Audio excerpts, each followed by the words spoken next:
día de hoy es el ataque que recibió Israel por parte de Irán en las últimas horas. Doctor, ¿podría explicarnos cuál es el motivo por el que se da este conflicto? Pues es una causa multifactorial, desde el terreno ideológico, desde la cuestión armamentista, es una especie de disputa regional por la hegemonía en el Medio Oriente, pero también tiene que ver con el tema de quién controla el comercio, el paso de mercancías, no solamente en el Golfo Pérsico, sino también en el Golfo de Adén, en el Valle de las Lágrimas, Bab al-Mandeb, que conecta, digamos, una franja de 20 kilómetros de ancha por 200 metros de larga, que conecta el Océano Índico con el Mar Mediterráneo, y sobre todo también el balancear, es decir, el balance de poder balancear a partir de una estrategia de disuasión por parte de Irán, la relación con Israel, que históricamente muy poco se habla de eso en Occidente, se han dedicado en la prensa occidental a blanquear la imagen de Israel, pero históricamente Israel, aprovechándose de su relación asimétrica en términos de capacidades materiales frente al Líbano, frente a los palestinos, frente a Siria, y también anteriormente, antes de firmar tratados de paz frente a Egipto y frente a Jordania, Israel históricamente es un país muy agresivo y muy violento. Entonces, eso ha generado una especie de mito de que es invencible, sobre todo porque cuando hay países que han estado a punto de derrotarle, de inmediato salta Estados Unidos con sus flotas marítimas y el Reino Unido con su fuerza aérea a defender, digamos, ese mito de Israel. Pero ahora, a pesar de las sanciones durante mucho tiempo, que el occidente colectivo, entiéndase Estados Unidos, Canadá, la Unión Europea, con el apoyo de Australia, Corea del Sur y Japón, ese mítico occidente colectivo que se autodefine como un conjunto de países, de sistemas políticos liberales, pues prácticamente han impulsado y defendido a Israel para que logre imponer sus reglas en la región. Entonces, ¿qué pasa ahora? Que Irán, a través de una estrategia de disuasión, a pesar de las miles de sanciones que tiene en su contra, ha desarrollado esta estrategia a través de tecnología propia, respaldado también con tecnología de China principalmente y de Rusia, misiles de precisión de largo alcance, drones y también sistemas de defensas aéreas. Y si a esto le sumamos que no tiene frontera con Israel, sino que por el contrario se encuentra a unos 1.500 kilómetros de distancia, hace muy complicada una operación logística para que Israel le pueda atacar.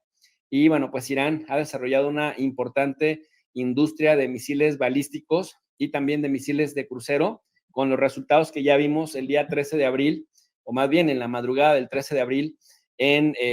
pues el desierto del Negev, en los altos del Golán y también en Tel Aviv. Gracias, doctor. Precisamente en este sentido, ¿cuáles considera que podrían ser las represalias de Israel respecto de este ataque iraní? Y qué pregunta tan compleja y qué difícil es responderla porque, mira, se han puesto sobre la mesa tres de muchas opciones que hay, pero tres, digamos, cuando se piensa en términos de control de impacto, de manejo de crisis y también de cómo puedes rentabilizarla. Empecemos por el primer ministro Benjamín Netanyahu, si les parece. Este señor Benjamín Netanyahu es un ultraderechista, es heredero de la derecha más rancia y más agresiva de Israel, desde un señor que por los años 30, un señor de origen polaco, por cierto, Vladimir Jabotinsky, desarrolló en 1925 un libro que se llamaba El puño de hierro, que decía que Israel acostumbraría a los árabes a lidiar con él, y eso que antes de, o sea, eso que todavía no existía Israel, pero que cuando los árabes o los musulmanes no árabes se rebelaran en contra de la presencia sionista en la región del Medio Oriente, se iban a topar con un puño de hierro, porque ellos, apoyados por el occidente colectivo, que lucharía, que representaría la lucha de la civilización contra la barbarie, citando las palabras de Theodor Herzl, el abuelo fundador de Israel, el de la origen del Estado de los judíos, básicamente habría que tratarles con dureza y enseñarles a cómo relacionarse con ellos. Entonces, de esa línea ideológica, de la más conservadora que hoy en día se encuentra representada en el partido Likud, se encuentran personajes que también fueron primeros ministros de Israel, como Menachem Begin, a quien se le atribuye parte de las matanzas de Deir Yassin allá por 1947, que sembraban el terror entre los pueblos árabes para irlos desalojando. Esto de acuerdo a lo que dicen historiadores revisionistas como Benny Morris en el nacimiento del problema de los refugiados palestinos de 1947 al 49. Y después viene también el que le conocen como el carnicero de Sabra y Shatila, Ariel Sharon, que también fue primer ministro de Israel.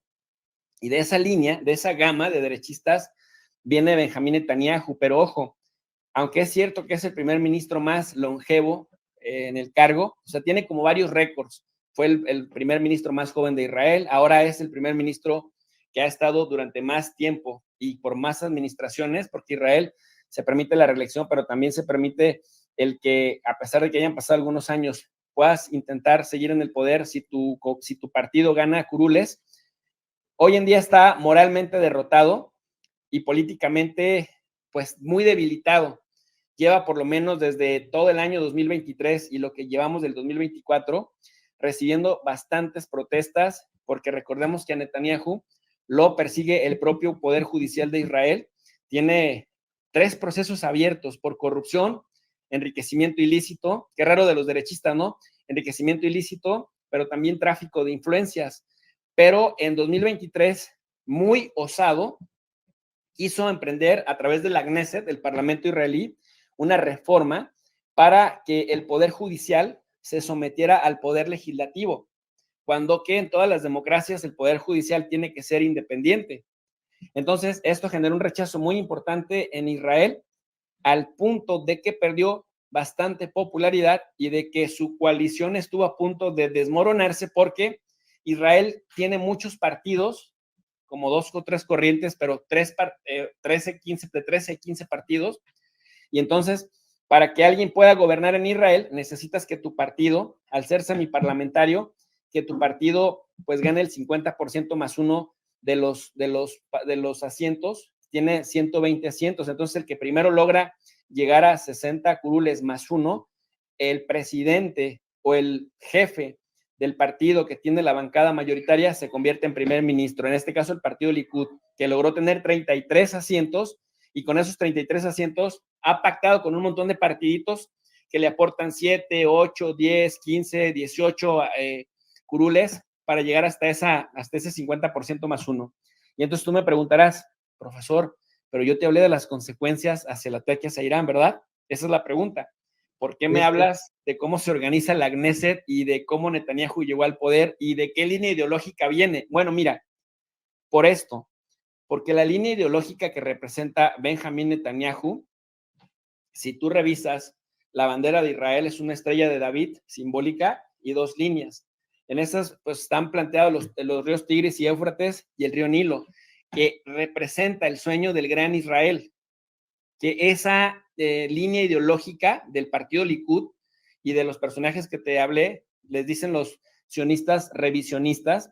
quieren que Israel se extienda hasta el Éufrates y el Tigris, el Mediterráneo, Antioquia en Turquía y hasta el río Nilo, pasando por el monte Sinaí. Es el Eretz Israel, y Netanyahu es amante de esa idea. Por lo tanto, lo que vemos en la Franja de Gaza está fríamente calculado, y este histrionismo ideológico señala que lo tienen que hacer cada que la coyuntura internacional lo permita.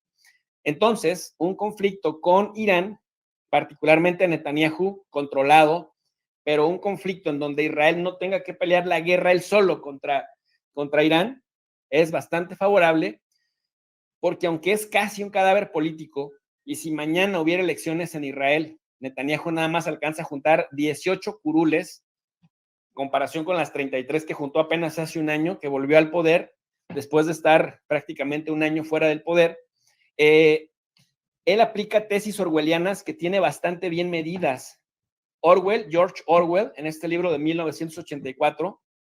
que fue escrito a finales de los 40, decía que la mejor estrategia para mantener cohesionada tu población al interior era crearte un enemigo común externo, real o imaginario,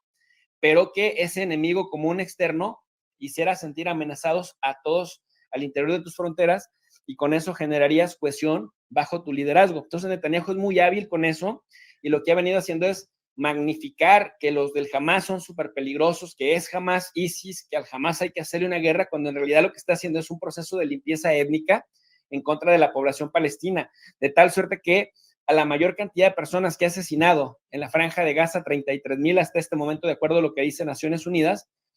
pues hay como 17,000 niños asesinados, hay como 8,000 mujeres asesinadas, y en realidad los militantes del Hamas han sido los menos, y se calcula que Hamas tiene unos 40,000 o 50,000 milicianos.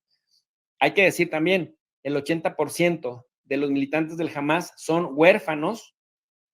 es decir, son hijos de padres asesinados por las fuerzas de defensa de Israel. Pero bueno, esa historia la podemos abordar después. Entonces, una de las líneas con las que Benjamín Netanyahu desea con toda su alma responder es irse a la agresión, a la guerra directa contra Irán. Porque, ¿qué crees? Si el día de mañana pasado uno solo de estos partidos, porque tienen 66 curules, logra salirse de la coalición, entonces Netanyahu saldría del poder irremediablemente. ¿Cómo logra quedarse? Pues con una guerra en donde entonces hace un gobierno, hace un decreto, lleva a la economía de guerra a Israel, y en ese decreto se mantiene en una coalición de gobierno exactamente igual que como hizo después del 7 de octubre, cuando el Hamas ataca a Israel, y bueno, hacen este tecnicismo para que Netanyahu se mantenga en el poder, lo que significa que mientras haya guerra, no podría haber elecciones para que haya cambio de gobierno. Y dos, pero Netanyahu primero se tiene que asegurar de dos cosas: de que Estados Unidos, Francia e Inglaterra, por lo menos ellos, participen de su lado con militares en activo, o con por lo menos millones de dólares y armamento de alta precisión. Cualquiera de las dos es positivo para Netanyahu, porque Israel no asumiría el costo solo de irse a una guerra en contra de Irán. Pero como en este momento acaba de terminar una sesión muy importante que se llevó a cabo en el Consejo de Seguridad en Nueva York, en donde Rusia y China respaldaron a Irán, y parece que no van a permitir que al menos por el Consejo de Seguridad salga una resolución por medio de la cual sancionen a Irán, entonces Estados Unidos tendría que buscar otros mecanismos para lograr debilitar a Irán. Pero aquí viene una cosa muy importante. Irán, en un tuit que acaba de poner también el 13 de abril, después de que sucedió lo que sucedió, de los ataques, los bombardeos con más de 350 entre misiles de crucero, misiles balísticos y drones teledirigidos, Irán dijo: nosotros nos damos por bien servidos con esto, nos amparamos bajo el artículo 51 de la Carta de Naciones Unidas, que habla del derecho a la legítima defensa, pero si Israel escala, tenemos un problema con Israel. Si Israel escala, responderemos hasta 10 veces más fuerte que ahora, y a Estados Unidos le advertimos que la guerra es con Israel y que se aparten de esto. Entonces, hoy casualmente en las reuniones del G7, este 14 de abril de 2024, y en el Consejo de Seguridad, Joe Biden dijo: convidamos a Israel a que no responda, a que se dé por bien servido, a que sigamos diciendo que detuvo el 99%. Ahora ya dijeron que 99.6% que detuvo el domo de hierro de todos los proyectiles que le lanzó Irán. Y la verdad es que si eso fuera cierto, pues no hubiéramos visto videos que tomaron los mismos palestinos y otros extranjeros presentes al momento del bombardeo, en donde hasta en videos de 10 segundos alcanzas a ver cómo 3 o 4 proyectiles impactan, ¿no? O sea, la tesis es medio rara esa de que detuvo hasta el 99% de los misiles, pero algo que fue impresionante es que Irán solo atacó las bases militares, 2, en el Negev, desde las cuales salieron los aviones que bombardearon la sección consular de su embajada en Damasco. Entonces, ya van dos opciones. Netanyahu quiere guerra, pero no quiere ir a la guerra solo. Pero si va solo, no quiere asumir económicamente todo el costo, quiere que Estados Unidos lo haga. Pero hoy Estados Unidos dijo: perdón, pero no te vamos a acompañar si quieres dar una respuesta militar. En lo que sí te vamos a acompañar y sí vamos a poder hacerlo por ti es que en todos nuestros medios de comunicación aparezca que detuviste el 99.6% de todos los misiles que te tiró Irán, y eso para ti será una victoria y harás quedar en ridículo a Irán ante la opinión pública. Y entonces en Israel se acaba de aprobar, de acuerdo a lo que señala el Canal 14, porque le he estado dando seguimiento a este tema, que lo tengo trabajando desde hace 23 años, el Canal 14 de Israel acaba de publicar que se aprobó un consejo de guerra y se aprobó una respuesta militar en contra de Irán, pero que se terminó y salieron divididos con respecto a cómo lo van a hacer y cuándo lo van a hacer. Entonces, lo que yo supongo que van a hacer es, van a iniciar cabildeo en Australia, en Canadá, en Estados Unidos, en el Reino Unido, que es normalmente con los países, es decir, con los países de la anglósfera con los que principalmente se apoyan, y después presionarán para que países como España, Francia y algunos otros, Italia, además de que condenen, que ya lo hicieron públicamente, también manden dinero, porque saben que condenar a su favor es mandarles dinero, mandarles armas y también tratar de neutralizar a lo que se conoce como el eje de la resistencia, en donde participan el Hezbollah de Irak, el Hezbollah libanés, que es el Hezbollah que ha mantenido en jaque a Israel en los últimos 20 años, y también los yemeníes, en este caso el movimiento Ansarollah, mejor conocidos como los hutíes, que han estado también saboteando la economía de Israel desde el Valle de las Lágrimas, así se le conoce al estrecho de Bab el-Mandeb, que es la entrada viniendo del Golfo de Adén, del Océano Índico, para llegar al mar Mediterráneo a través del Mar Rojo, que le ha causado un severo daño al puerto de Eilat, el único puerto en el sur que conecta a Israel con el Mar Rojo. Entonces las estrategias ahí están en la mesa. Hay otras, pero en una guerra real contra un ejército real con capacidad de daño real, se tienen que evaluar muchísimos factores antes de emprender una respuesta visceral. Y si se fijan, Irán fue como muy inteligente en cuanto a que le estuvieron diciendo a su audiencia, vamos a atacar la entidad sionista que ocupa ilegalmente los territorios palestinos, será castigada, merece ser castigado, pero no sé si ustedes ya sabían que Irán le avisó a Estados Unidos 72 horas antes que iba a atacar a Israel, le avisó a Naciones Unidas que iba a atacar a Israel, le avisó al Reino Unido y le avisó a Rusia. Y dijeron, pero vamos a ir solamente contra bases militares, no vamos a ir contra civiles para que estén listos. Entonces, también me parece que los iraníes hicieron esto para el consumo interno y para no quedar en ridículo después de que todo el mes del Ramadán se la pasaron amenazando y no hacían nada, de tal suerte que ya decían que los ayatolás eran como Erdogan, que nada más hablaban y a la hora de la hora no actuaban. Entonces parece que es un ataque controlado y por eso le dicen sus aliados anglosajones a Israel, bueno, pues cómete esa, vendámosla como una victoria, digamos que el 99% de los ataques fueron contenidos y que tecnológicamente eres muy superior.